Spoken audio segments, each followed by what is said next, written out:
Good morning, everybody. Hope you're doing well. Thanks for taking the opportunity to come to this session this morning. I want to acknowledge your attendance and welcome your presence into this space.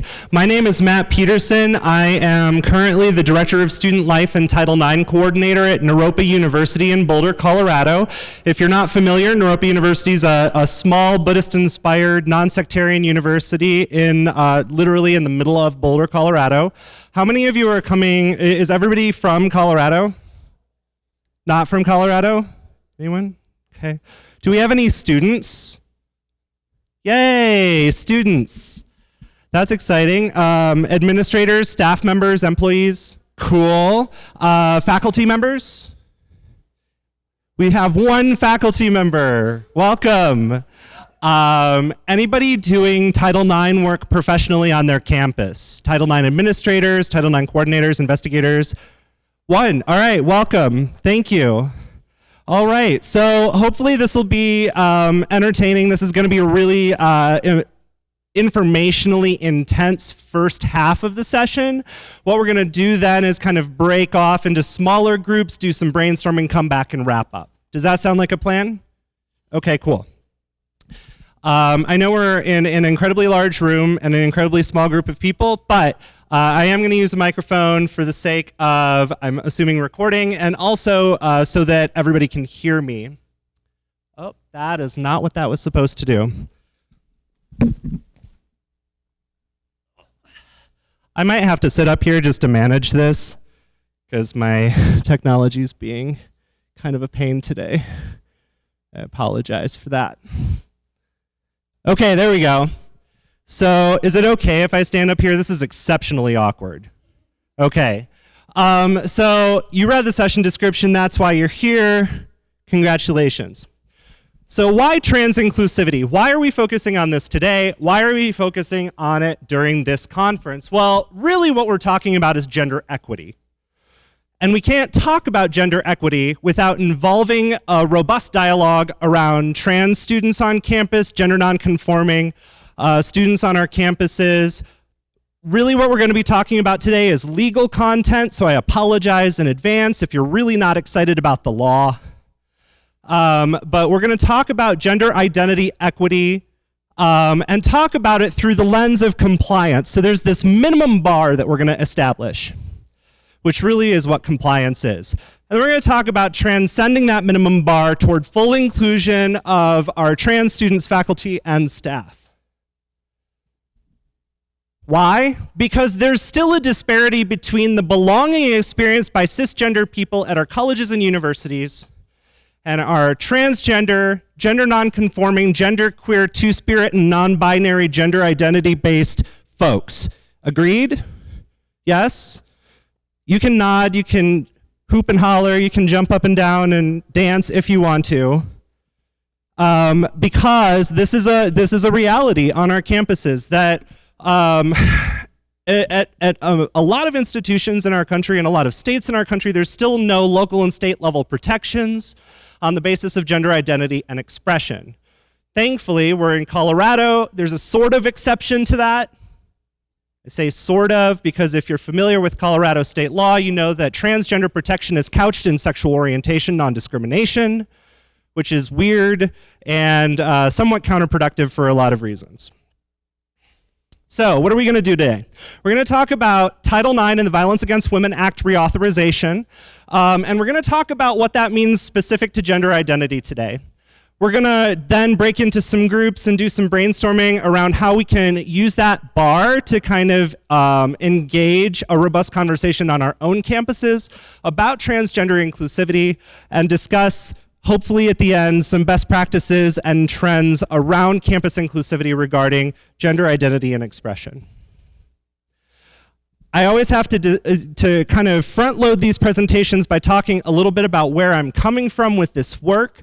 I am a white cisgender male queer identified person, so I am not intending today to be a conversation that I'm up here talking about trans folks without the inclusion of trans voices into this content. So I've got a really robust network of people that I've kind of benchmarked this against, and so I just wanted to acknowledge that positionality as a means of clarifying where I'm coming from.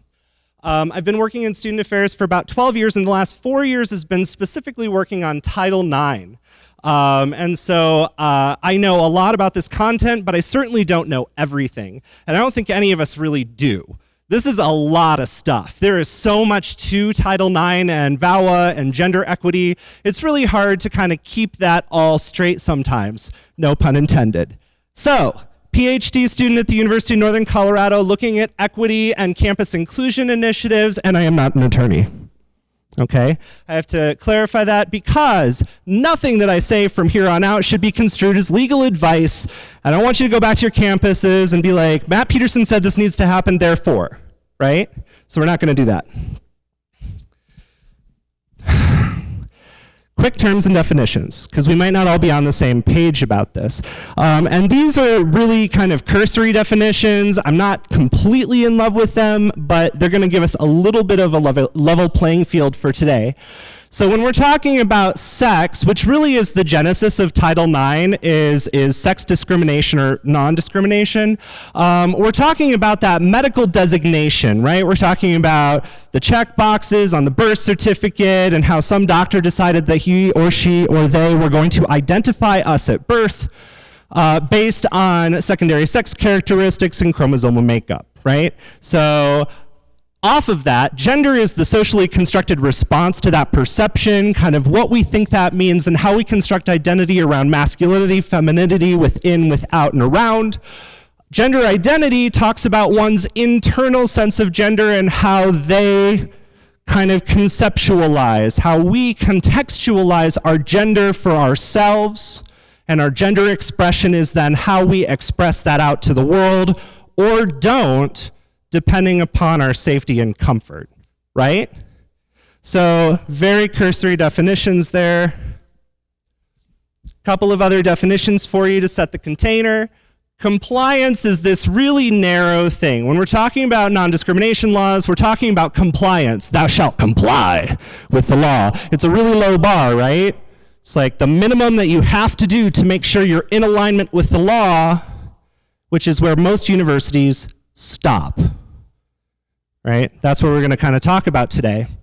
Diversity, of course, we're talking about individual differences, lived experiences among different folks, so on all the different social identities. Inclusion is this active engagement of diversity on our campuses. So compliance, inclusion, right? Transcending that minimum bar of compliance toward full equity, which is the creation of opportunity for historically marginalized populations on our campuses. I would posit transgender students are still, and faculty and staff are still exceptionally marginalized on our campuses, and so we really need to work a lot harder to get to this place of equity. Do you agree? Yes, okay, thank you. I like the shout out. Again, this is really awkward standing up here and looking down on everybody. Every diversity educator bone in my body is telling me not to do this. Yes. Sure.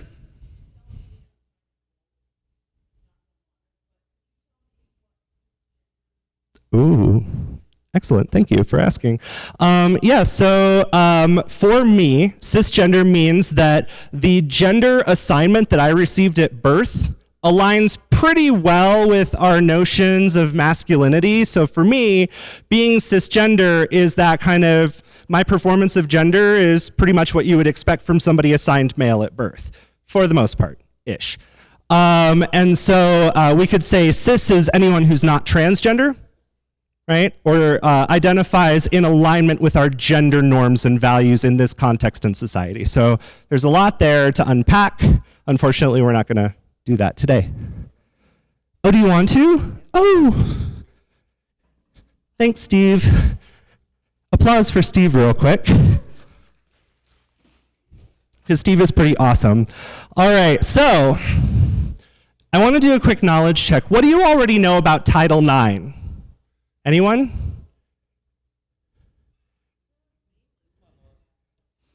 Mainly women in athletics. You know what? You're not wrong. That's really a lot of the conversations that we've had about that have really focused in on athletic equity, right, and access for women and women's teams. What else? Yeah. It's as broad as it gets. Yeah, it's about access, right, and equity on the basis of what? Gender, essentially. Great. What about the Violence Against Women Act? Has anybody heard of that? What is it? Okay, originally authored by Senator Joe Biden. What does it do? Extra police enforcement to protect women. Oh, that's a really good idea. Thanks. Yeah, so extra protection for women, because why? Domestic violence, stalking, sexual assault, all of these things, right? What about the Campus Save Act? That's a relatively recent acronym. Anyone? Campus Save Act. Okay. Going once? We'll come back to it. Going twice. All right. I just wanted to see where you all were with this content. Next slide, please. So let's start with Title IX. Title IX is a non-discrimination law codified into federal law, right? It is a civil rights protection on the basis of sex, as it was originally authored in 1972. No person in the United States shall, on the basis of sex, be excluded from participation and be denied the benefits of or be subjected to discrimination under any educational program or activity receiving federal financial assistance. So some of you might be familiar with this other thing called Title VII, which has an equity piece around employment context. We're going to focus in on this. They get conflated a lot on university campuses, though, because what Title IX means is all persons within that context. It's not just a student protection. It applies to everyone in the university container. Pre-K through 12 and universities who are receiving federal financial assistance. So we're all on campuses, I hope, that are receiving some form of federal financial aid, right? Right? So we should be abiding by Title IX and all of the other statutes that are enforced by the U.S. Department of Education.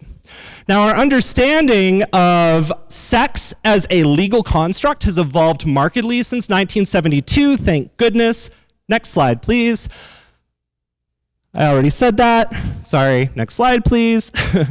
All right, so what is covered under Title IX and our current legal interpretation right now? Sex, as we've defined it, gender, as we've defined it, and recently, thank goodness, finally got around to it, gender identity and expression. Here's the interesting caveat, though. Gender identity and expression was only added as a result of guidance received in a 2014 letter from the U.S. Department of Education called the Question and Answer document. And basically it says this: Title IX sex discrimination prohibition extends to claims of discrimination based on gender identity or failure to conform to stereotypical notions of masculinity or femininity. And OCR, the Office of Civil Rights at the U.S. Department of Education, accepts such complaints for investigation.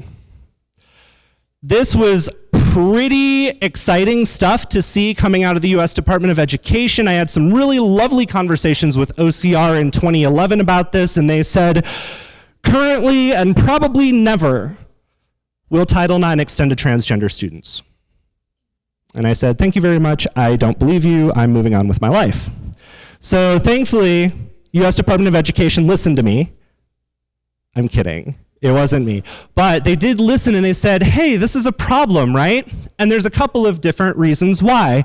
Next slide. So we have this case that was percolating through for a couple of years about discrimination in the Arcadia School District. This is a pre-K through 12 sort of environment. And the school district the school district and the Office of Civil Rights reached a resolution in July of 2013. And what happened was they said that transgender students specifically must be protected under Title IX. They required all of their faculty and staff to undergo transgender sensitivity training. They required that the school district adopt a policy protecting transgender students, students who are gender nonconforming, and all students on the basis of both gender identity and expression, which was pretty novel. That was the first time that the Office of Civil Rights had reached a voluntary resolution agreement to that effect. Then they issued this letter in 2014, like I mentioned, that made it a policy, a working policy of the US Department of Education that this should apply to all schools that receive federal financial assistance and are subject to Title IX. That's pretty cool. I was excited about this. A lot of people were excited about this, and other stuff started happening shortly thereafter that made this really messy and complicated. So it seems simple. The Department of Ed says transgender students must be protected on all university and K-12 campuses. Congratulations, moving on. We're not really going to tell you how to do that. We're just going to give you 3 sentences in a document that says you have to. The other thing about this letter is that the next sentence, I believe, after that, said that when we're investigating sexual assault, right, because sexual assault is considered egregious gender discrimination under Title IX, that we have to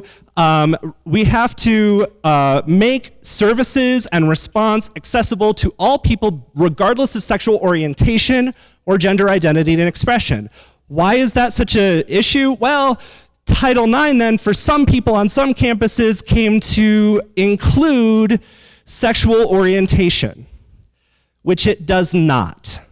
Title IX does not protect people on the basis of sexual orientation, and at current there is no federal law protecting on the basis of sexual orientation in anything, including education. And so that sentence should not be construed to extend Title IX protections on the basis of sexual orientation.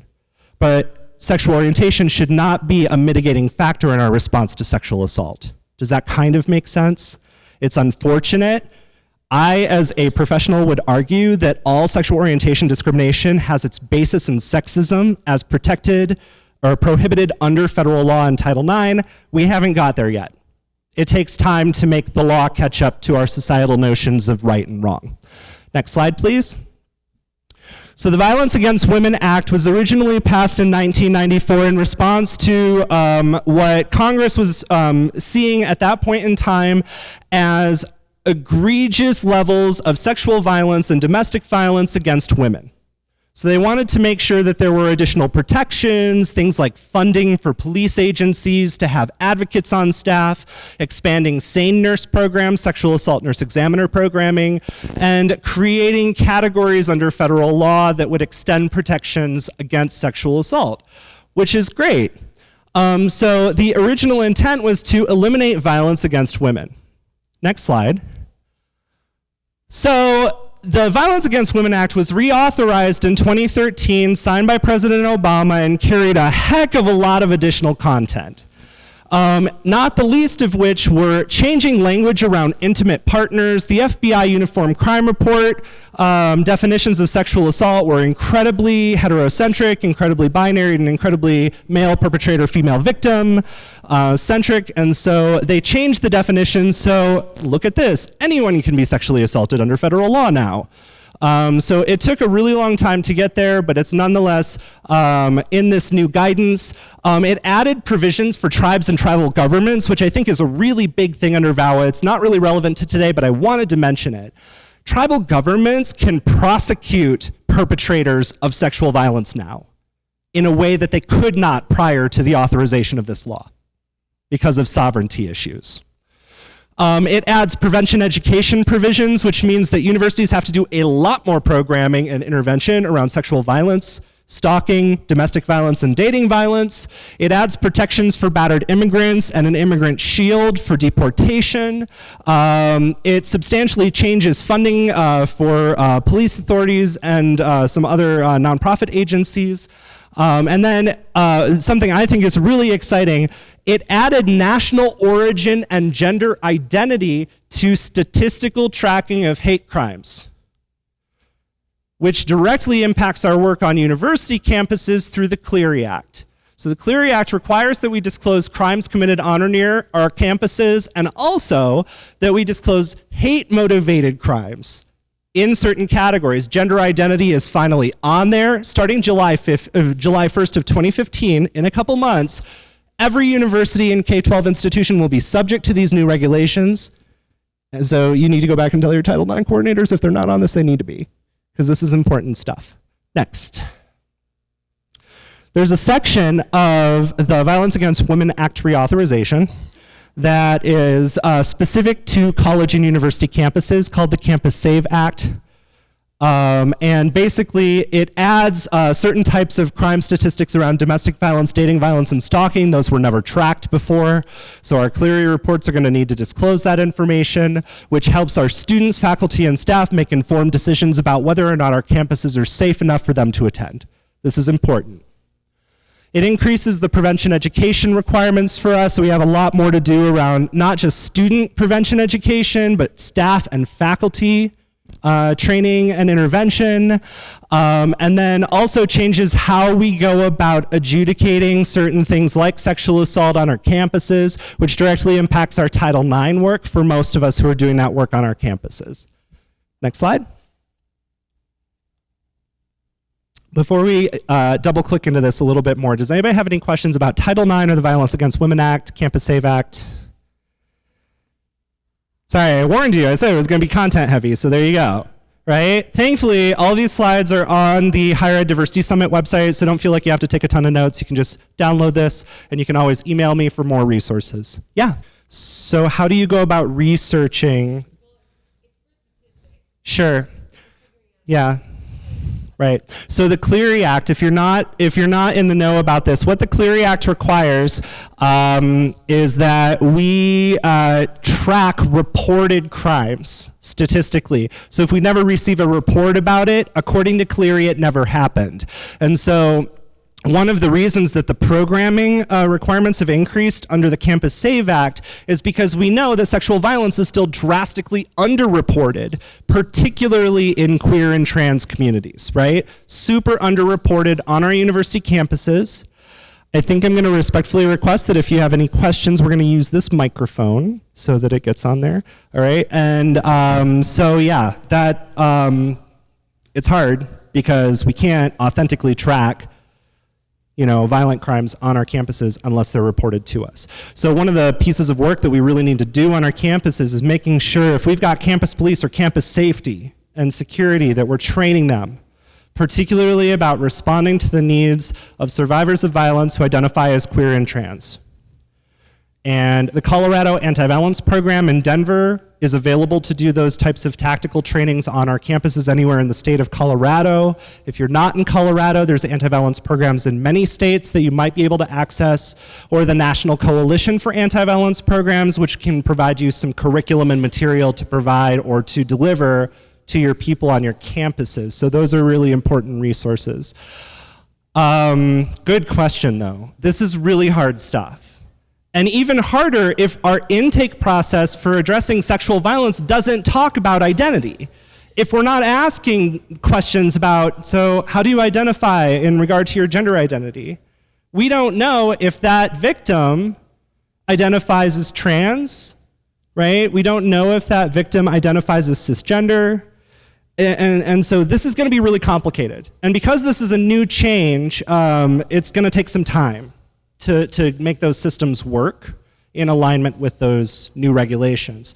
The other thing that you should know if you're doing Clery work on your campus or you have contact with those people is that it's retroactive. So we have to now report out gender identity and national origin hate crimes for the last 5 years, even though we haven't tracked them. So there's that. All right, we're gonna move forward for sake of time, which I am not keeping track of. Oops. So Title IX exemptions. In the law, under Title IX, which is that sex discrimination prohibition law, right? There are some exceptions to gender equity. So a couple that you may be familiar with and are going to be particularly cumbersome with the gender identity piece is the religious affiliation exemption, which I'll talk about in a moment. educational institutions that do military service, so there's some pieces around military, of course, not just military institutions, but our institutions that have ROTC programs as well. Educational institutions with traditional and continuing admissions policies, single gender institutions, right? Traditional single gender institutions. Social fraternities and sororities or voluntary youth organizations that are gendered, so the YMCA, Boy Scouts, Girl Scouts, those types of programs, some of which we host on our campuses, right? So those are all really important to know. Let's drill down on these a little bit. Next slide, please. Religious exemption. Title IX affords a religious exemption to, quote, any educational institution which is controlled by a religious organization if the application of this subsection would not be consistent with the religious tenets of such organization, end quote. So basically, if your religious tenets for your affiliated institution say certain things like gay people don't exist, you are given an exemption in regard to certain provisions of law. So, next one. We've got a couple that are percolating right now. Remember, this guidance is really, really fresh around gender identity, and so we're trying to figure out what it means on our campuses, and literally, April 2014, letter comes out. End of April 2014, petitions for exemption start coming out. So universities start saying, well, we can't. Our religious tenets say that transgender people are not afforded equal protection and shouldn't be. So I thought I would name drop a little bit. George Fox University in Oregon was the first. There was a male-identified trans student who was trying to stay in male housing, but there, George Fox said, well, your application said female, so we're not actually going to let you do that. And then they petitioned successfully for a religious exemption. So in housing, and it was a very specific exemption, in housing at George Fox's campus, they do not need to allow somebody to change gender. That was the quote from the exemption, to change gender to live in a different accommodation. So what they've been doing, which I guess is a happy medium space, which I'm still not a fan of, is giving trans students an exemption to having to live on campus. We all know, a lot of us work on university campuses, the benefit of living on campus, of having that thriving community for our academic and personal success, as well as our, just that feeling of community, and that is being denied to a certain portion of George Fox's campus. Spring Arbor University in my home state of Michigan applied for a religious exemption because they said that biblical principles don't acknowledge any sexual orientation besides heterosexuality. They were trying to get way ahead of this because, like I said, sexual orientation isn't there yet. They were trying to get ahead of the curve on this. And people can't change the birth gender because the Bible said so. So, exempt from Title IX around transgender inclusivity on their campus. Simpson, I believe, is still percolating. That one's in California, and it was very similar to Spring Arbor's, but languaged differently. And so there are universities who are successfully petitioning for exemptions under the law from the gender identity and expression component of Title IX. Next slide.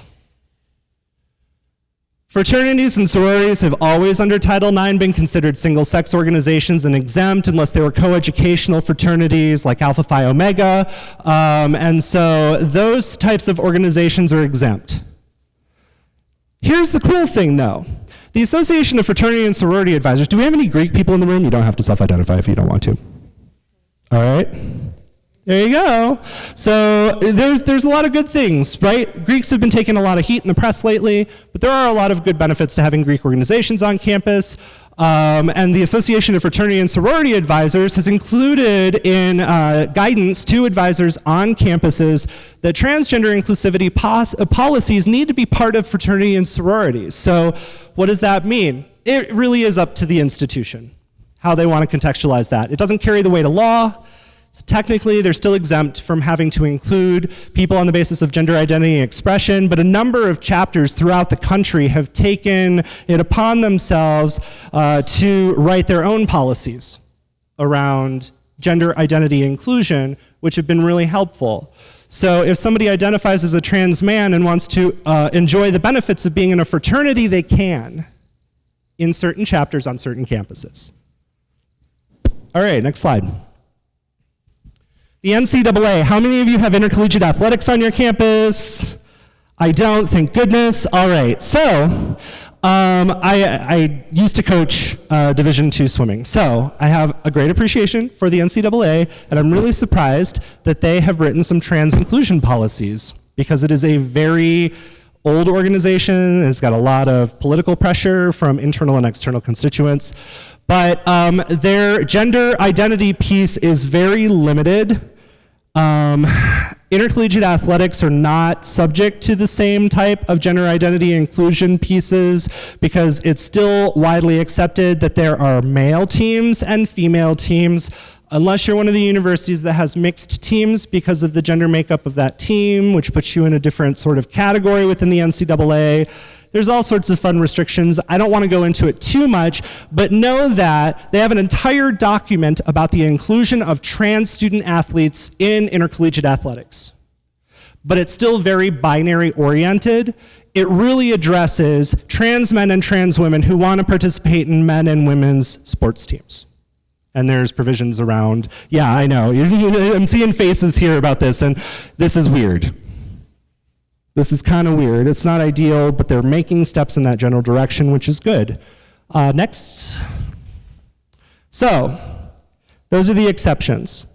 I mentioned that compliance under Title IX is a really low bar. It's a really minimum sort of expectation.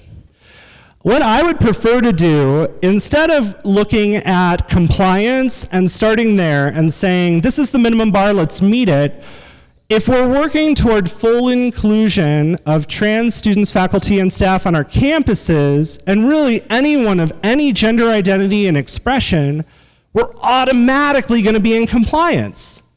So let's start there. Let's start at the macro level and talk about how we can create more inclusive campus environments for our people around gender identity and expression and other things, so that we transcend the minimum standard of law. Nobody can provide me a case where somebody did this really amazing gender inclusion initiative that didn't meet the minimum standard of Title IX, because it's already transcending it. This is an interesting thing for those of us in the Title IX arena, because we're so inundated with the Title IX stuff that it's like we almost can't do anything but keep the minimum bar, because it's so much information. So it's going to be a multilateral effort, students, faculty, staff, working together with community partners to make this happen. All right? Steps forward are steps forward. And so in a lot of ways, a lot of us who do advocacy work and this type of thing get burned out very easily, because we're like, we're not fully gender inclusive on our campus, and it's going to take forever because we're talking about bureaucracy and policy and federal law and state law and all this nice fun stuff. Take a deep breath, take a step back, and know that each step forward is something. Okay, and that's important. There is acknowledgement, right, even in the federal government, that when we pass a law like this, that progress toward, that's the phrase we hear a lot in OCR, progress toward, right, good faith efforts toward making this a reality are what they need. We know that this isn't going to be a 180 on our campuses overnight, and so we have to just be cognizant of that, both because we're going to burn ourselves out if we think otherwise, and it's the reality of our situation. In a social context, it's going to take time to make change. So, great brainstorms. We did that, so go ahead, next one. All right, I'm just gonna take the last couple of minutes of our time today to go through some specific recommendations, some of which you've already alluded to, but I wanna give you some specific tactical things that maybe you can find that one bullet point in the next 10 minutes that you're gonna take back to your campus. And you're gonna say, I'm gonna work on this, and I'm gonna build a coalition around this to make this happen, right? So the first thing that I would recommend, and there's a couple of really good ones out there that other institutions have done, is to do a gender equity audit on your campus. Where are you, right? Take the temperature of your institution to figure out how inclusive it is around gender. For some things that you've already mentioned, this is going to be very obvious, right? But the caution here is to make sure that this is a multilateral coalition that is representative of the spectrum of gender diversity on your campuses, so that you're not making decisions for other people without the benefit of their input. Does that make sense? Really important stuff. So, some things to think about in a gender equity audit. Seattle University had a really good one, and their report is publicly available online. I'll include that in the resources. Are policies written in gender inclusive ways? So do we have gender binary policies? Right? I'm gonna go ahead and call out my institution right now for a minute. At one point in time, we had a policy on our campus, because Boulder has an ordinance that women don't have to wear shirts and can go topless in public. And on our campus, which is in Boulder and a private institution, so we don't have to abide by all of the local laws, there was a policy that said women cannot be topless on campus. That is a parity policy. That creates a disconnect, and you can disagree if you want to, but it creates a disconnect between enforcement of policy for male-identified folks and enforcement of policy for female-identified folks, and doesn't even include everyone else. So something like that, are our policies inclusive of gender? Are students able to identify their gender in inclusive ways? I mentioned the common application and how problematic it is. There's a lot of other categories, right, in our paperwork in which we force students to choose, we force faculty and staff to choose, and there's really nothing that says that that has to be that way. So how can we fix it? Curriculum. Are trans materials and voices included in the curriculum? This isn't even you need to go home and make a transgender studies minor happen, right? This is just basic consideration for the narratives embedded in the curriculum in every subject area. This is challenging. This is really hard because trans voices are underrepresented in the literature to begin with. Right? And there's some areas that it's a little easier to embed trans voices than others. But even bringing up the idea that the classroom environment should be inclusive of all genders in the syllabus is a step in the right direction. Training is a huge one with the new VAWA requirements. Are educational opportunities available for all constituents that include gender inclusion and gender identity expression? So how many of you have sexual violence risk reduction programming on your campus? Right? Clothesline project here I'm seeing, that's awesome. Some of those things around Sexual Assault Awareness Month, all really good stuff, but whose voices are represented in the dialogue? Cisgender women as victims, right? And generally speaking, going intersectional, trans or cisgender white women survivors of violence. So how do we broaden that narrative, right? How do we, if you do new student orientation and you have a performance about bystander intervention, who's the bystander and who are they intervening with? Are there trans folks involved in that? Are there non-heterosexual folks and those types of relationships and dynamics embedded? Things to think about. All right. So curriculum, what about curriculum? I already mentioned embedding the trans experience and gender identity issues into the curriculum. You should maybe think about embedding these in areas where they make sense first, right? Where there's a logical connection, like a women's and gender studies minor. And don't think that if there's a women's and gender studies minor that it is automatically trans inclusive. Please. All right, that is not the case in a number. I've done curriculum review of women's and gender studies majors and minors, and in a lot of places they're really good, some of them about addressing LGB, and they leave off the T. They forget about that. Or if it's a classical feminist approach, trans women aren't women within the context of the class conversation. And so how does that get altered?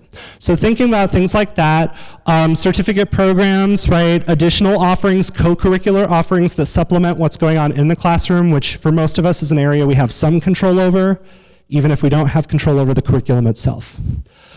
Partner with study abroad organizations to look at study abroad offerings that focus specifically on gender identity and expression. These are scant. There's a few, though, that are out there that you can look at that talk about gender identity and expression through the lens of study abroad. And looking at study abroad preparation for departure. Is anybody a study abroad person? Has studied abroad? Works in study abroad-ish? This is an underserved area of our study abroad programs, that we don't prepare students to go into an environment that doesn't have protection laws on the basis of gender identity and expression, right? And because we're not allowed to discriminate, we don't tell students they can't go, but we have an obligation as educators to make sure they know what they're getting into, right? We just started a program at Europa University, the very first study abroad program in Bhutan, which is incredibly binary. It's actually illegal to have a minoritized sexual orientation, and so there was all of this front-loading conversation around that, about gender expression and sexual orientation, and what that might look like. And then embedding gender inclusion in syllabi and expectations. We all, for the most part at our institutions, are required to include an ADA statement in our syllabi. You can take the preamble of the Title IX policy for your institution and put that in there too. Usually we have minimums where we have to put minimum things in there, but we can always add stuff to the syllabus, so why not this? Why not talking explicitly during your first class about what does it mean to be a gender-inclusive classroom? Next slide. Training and development in all levels, but specifically under VAWA, new student orientation and new faculty orientation are highlighted as entry points. So when somebody is coming into the institution, how are we talking about sexual violence, domestic violence, dating violence, stalking, consent, bystander intervention, and those types of things, but doing so in a gender-inclusive way?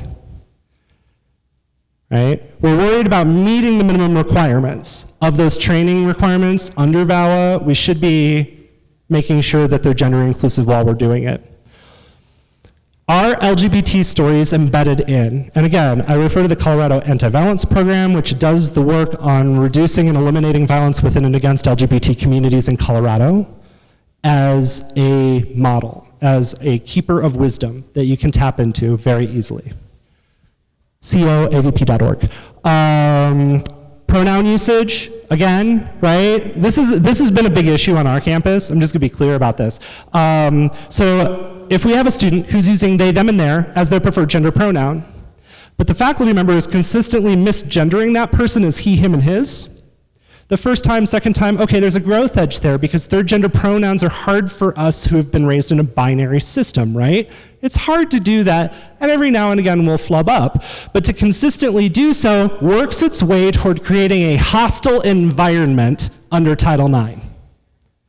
Hostile environment where somebody's access to their education is inhibited because of that piece of the climate of the classroom. So how do we make sure that we're training folks on pronouns? Seems simple, very complex, but important. Doing a trans 101 of some kind could be really good. So if you have LGBT centers or you have women's centers that can do this work to kind of house that, to do a 1 hour kind of tactical introduction. If you're not already doing this, this is a really easy step you can take. Develop a good trans 101 that you can then take into classrooms, that you can then take into other offices and do a presentation about this. And make sure that it's gender authentic and inclusive. Right? That we're not only talking about male to female and female to male trans folks, but we're also talking about genderqueer folks, that we're embedding other aspects of gender authenticity into that training. And then consider using, during new student orientation and trainings, think about using preferred gender pronouns on name tags. My national association, NASPA, finally, this year, got around to doing this correctly, sort of, that we had the option of putting our gender pronoun preference on our name tags, and it was printed at the time that we checked in. That was really awesome. And the name tags were like here. So just, yeah, make sure that your name tag lanyards are the correct length as well, so people aren't staring at people inappropriately. All right, mental health and healthcare. Train your campus healthcare providers on trans inclusion. For the love of everything, do not assume that they know how to do this, right? Just because somebody has a PhD or a PsyD in psychology does not mean they know how to do trans-inclusive healthcare, mental health care, okay? We make some assumptions because they have credentials. We shouldn't make those assumptions. We should also look at data management systems within our healthcare and mental health care offices and note if they're gender inauthentic or force somebody into a binary, because we all have to do check-in paperwork when we go to the doctor, right? So how authentic are we able to be there? Materials and waiting rooms, of course, should be gender inclusive, but not disingenuously so, right? Like, don't go back to your campus counseling center and plaster a bunch of trans people pictures all over the place and hope that that means that when a trans person comes in, they feel welcome. Okay, I've seen this happen. Please don't do that. Be authentic about it. Campus health centers should have resource lists for trans health services that they cannot offer on campus. Most of our health centers, if we even have them, are incredibly small, and we can't do certain things on campus, so we should be prepared for a trans student to be resourced out. And that applies to mental health care as well. If your counselors really can't do it, they need to be referring out to other people in the community who are experts in trans mental health care. All right. Residence halls.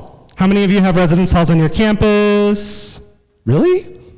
Oh, okay, well, if you do, great. If not, that's fine too. That is one less obstacle.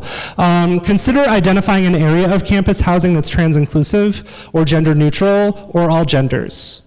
Right? There's a lot of really good model policies out there. Ohio University is one that did a lot of benchmarking and work around all gender placement and gender neutral housing, and have presented at national conferences about it. It's really good stuff. So you should look at their policy to benchmark. You don't have to recreate the wheel, right? There's already good stuff out there.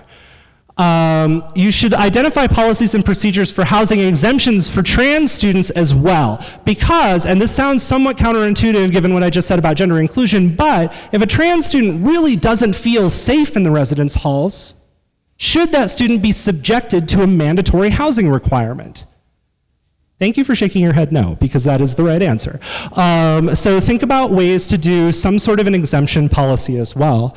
Specifically train all levels of your residence hall staff on gender inclusion, and I also mean desk assistants, office support personnel, resident assistants, hall directors, assistant directors, directors, and make sure that they know what they're doing. Because let's be honest, on our campuses, the two groups of administrators who have the most contact with students are residence hall staff and academic advisors, right? Generally speaking. Faculty as well, I acknowledge. We have contact with students as well. Just not as intentionally sometimes. Embed gender inclusion in programming as well, again in an authentic way, right? Don't make sure that, now all of a sudden we're gonna do transgender awareness theme for the entire year and we're not gonna do any other programming. Make sure it's embedded authentically and that the folks who are supposed to be receiving this program are considered developmentally. That's a big thing, right? Where are they at developmentally and what do they need so that you can program appropriately? Next. Facilities, oh gosh. I have had so many arguments with our facilities management team at my institution because of this. This is really, really wearing on me at this point. But designate gender inclusive or all genders restrooms and showers and locker rooms in athletics facilities, performance spaces, those types of things. That's a really important and often overlooked aspect, and it's very scary for a lot of universities to do that. You're like, we can't have an all genders locker room. You know what happens in locker rooms. So that can be a big obstacle, but nonetheless needs to be addressed. You can work with campus planning or facilities management to create a policy around new construction that's gender inclusive, so that all genders restrooms and locker rooms are embedded in strategic planning and master planning automatically. And make sure that it actually gets done, because that did not happen in our recent renovation of one of our buildings at Naropa, even though we have it in the document. Map inclusive facilities for ease of location. So a student and a faculty member who's new to your campus should not have to struggle to figure out where to go to the bathroom. And I would also think about, in terms of adjudicating, because a lot of our university policies might embed this accidentally, adjudicating students for using the wrong bathroom needs to stop. Okay? If somebody has to go to the bathroom, they go to the bathroom, right? So think about that. If any student conduct officers in here, sorry. Just think about it. Next. All right, so those are my tactical recommendations. They are in the PowerPoint slide on the Higher Ed Diversity Summit website, so you can download that. There's hyperlinks in all of these so that you can kind of go to some model policies and stuff. I hope to have it done today, but I didn't get it done, to create a kind of hyperlink document reference list that I'm going to email out to anybody who gives me their contact information or emails me to request that document next week. All right, so happy to do that. So what to do now? My recommendation would be to identify a few strategic priorities that you can address in your functional area or area of responsibility first. Don't go to your president and say, this all needs to happen, I've got a PowerPoint, it's really cool, there's all these things that you need to do. Start with your area first, what you have control over. Right? If it's a student, do advocacy on campus. If you're a faculty member, look at your classroom climate first. If you're an administrator that runs a center or something like that, start there, and then work outward. Convene a trans inclusion working group if you can, and make sure, like I said, it's multilateral and representative, and not just representative of people's gender identities, but across intersections, right? So you have compositional diversity, because there's going to be diversity of thought that accompanies that. People are going to see different things than you are going to see on your own. So please try to convene some kind of a working group around it. You can include strategic partners and stakeholders in those conversations, and I listed some examples here. Of course, trans students, faculty, and staff, Title IX administrators, LGBT center staff, residence life, campus safety, facilities, counseling, diversity and equity, et cetera, so that we can address this robustly. And then be patient. Full inclusion takes time, energy, and gumption, and gosh darn it, it's really important work. But it is exhausting sometimes. So create allies, create a support network for yourself so that you don't get burned out doing this work, and don't do it alone, so that you're not carrying the brunt of this on your shoulders.